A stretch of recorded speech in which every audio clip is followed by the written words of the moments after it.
गणित और विज्ञान में एक निश्चित सूत्र होता है जिसका पालन करते हुए हम किसी सही नतीजे पर पहुंच पाते हैं। उसी तरह समाजशास्त्रियों का मानना है कि समाज को सुंदर और व्यवस्थित ढंग से चलाने के लिए नागरिकों को सामाजिक नियम और कायदे को मानना ज़रूरी होता है। हमारे देश की आबादी लगभग 1 अरब 40 करोड़, जिसमें विभिन्न धर्मों जातियों के लोग रहते हैं, जिनकी विभिन्न विचारधारा है, अलग अलग राजनीतिक प्रतिबद्धता है। इन तमाम विभिन्नताओं के बावजूद हम लोगों को समान व्यवहार और एक दूसरे का परस्पर सहयोग करते रहना चाहिए ताकि हमारा समाज सुव्यवस्थित ढंग से चले और देश प्रगति के पथ पर अग्रसर हो। हेलो दोस्तों, आदाब, नमस्कार, सत श्री अकाल। मैं हूं आपका दोस्त पानीनी हुसैन। दोस्तों, एक देश से दूसरे देश में जाने के लिए और वहां जाके दूसरे देश में बसने के लिए हमें वीज़ा और पासपोर्ट की आवश्यकता है। लेकिन प्राचीन काल में एक देश से दूसरे देश में जाने और वहाँ जाके बसने के लिए किसी वीज़ा और पासपोर्ट की आवश्यकता नहीं हुआ करती। जब इस्लाम वजूद में आया तो अन्य इलाकों से आए हुए लोगों की तरह ही मुसलमान भी अपने सुंदर भविष्य के लिए हिंदुस्तान में आए।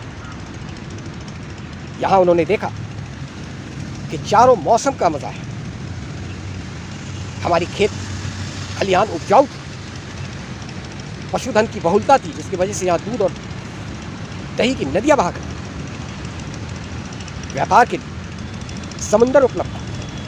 इन तमाम सुविधाओं को देखते हुए अन्य इलाके से आए हुए लोगों की भांति मुसलमान भी यहाँ के होके रह गए और यहीं की तरक्की में अपना महत्वपूर्ण योगदान दिया और इसे ही अपना देश समझा और अपने रख रखाव, कला और संस्कृति और स्थापत्य कला का अभूतपूर्व योगदान दिया। लेकिन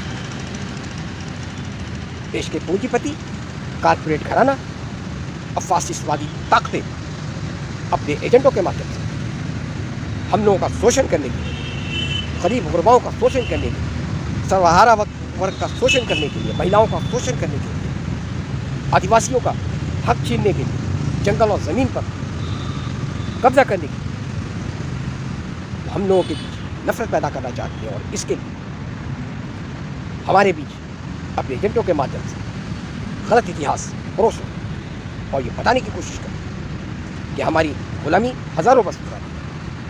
या यूँ कहें, ये बताना चाहते हैं कि एक धर्म विशेष के लोग जब यहाँ आए तो हमारा देश गुलाम, जबकि ये सरासर झूठ है। क्योंकि मैं खुद इतिहास का विद्यार्थी रहा हूँ, इसलिए मैं दावे के साथ कहता हूँ कि हमारा देश केवल और केवल 200 वर्षों तक गुलाम रहा, वो भी अंग्रेज़ों ने हमारे देश में हुकूमत की। और जब हम जागरूक हुए तो हमने मिलकर अंग्रेज़ों के खिलाफ संघर्ष किया और अपने देश अंग्रेज़ों को बाहर निकाल दिया। क्या हम टीपू सुल्तान की, जिन्होंने वतन की खातिर अपनी जानों की कुर्बानी की, तमाम सुख सुविधाओं को भूलकर अंग्रेज़ों से लोहा लेते हुए कुर्बान हो गए, हम उनके कुर्बानियों को या सिर्फ इसलिए फरामोश कर सकते हैं क्योंकि ये फासिस्ट ताकतें हम लोगों के बीच गलत इतिहास परोस रही हैं, या हम इसलिए उनके कुर्बानियों को नज़रअंदाज कर दें कि वो एक विशेष धर्म से ताल्लुक़ रखते थे। बहादुर शाह जफ़र, जिन्होंने अंग्रेज़ों से लोहा लेते हुए हिंदू, मुसलमान, सिख, ईसाई और तमाम धर्मों और क्षेत्रों के लोगों का और उनके सरदारों का नेतृत्व करते हुए अंग्रेज़ों से संघर्ष किया। हालांकि दुर्भाग्य से वो स्वतंत्रता संग्राम की लड़ाई असफल साबित हुई। बहादुर शाह जफ़र के 2 बेटों दिल्ली के खूनी दरवाजे के रास्ते शहीद कर दिया गया और बहादुर शाह जफ़र अंग्रेज़ों ने कैद कर दिया और बहादुर शाह जफ़र के सामने उनके 2 बेटों के सर को सेन में लगा बहादुर शाह जफ़र को दिखाया गया बहादुर शाह जफर बिना विकली किए बड़े अफसोस के साथ कहा कि काश 2-4 बच्चे हमारे और होते हमारे इस देश पर कुर्बान होने के। और जब उन्हें कैद करके रंगून जेल में बंद कर दिया गया और आखिरी समय में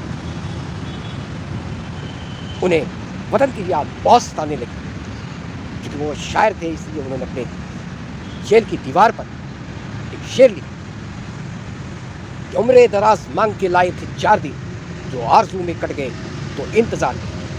इसका मतलब यह है कि हम इस देश की खुशहाली के लिए, इस देश को स्वतंत्रता दिलाने के लिए ज़िंदगी में चाह था, जो हम आरज़ू में ही रह गया। हम अपने अरमान को, अंग्रेज़ों को यहाँ से बाहर निकालने पूरा नहीं कर सके। और कितना है बदनसीब है तू ज़फ़र,